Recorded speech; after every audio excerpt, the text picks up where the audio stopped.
ysbrydion paid anghofio fi nawr oherwydd mae pethau yn newid fel mae pobl yn newid ond ti byth yn newid nag wyt ti.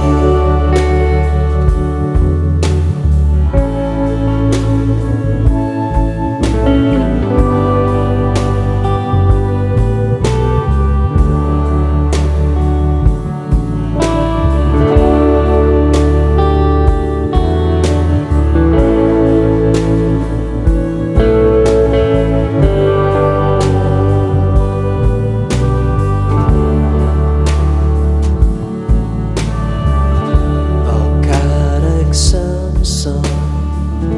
o hen freuddwydion paid â siom i fi nawr o hen atgofion a hen ysbrydion paid anghofio fi nawr oherwydd mae pethau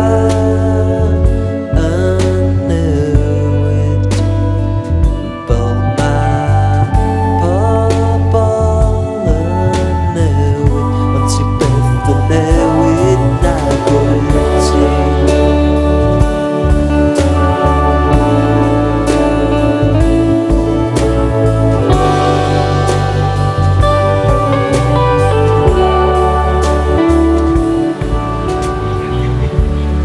Carreg Samson o hen freuddwydion paid â siom i fi nawr o hen atgofion a hen ysbrydion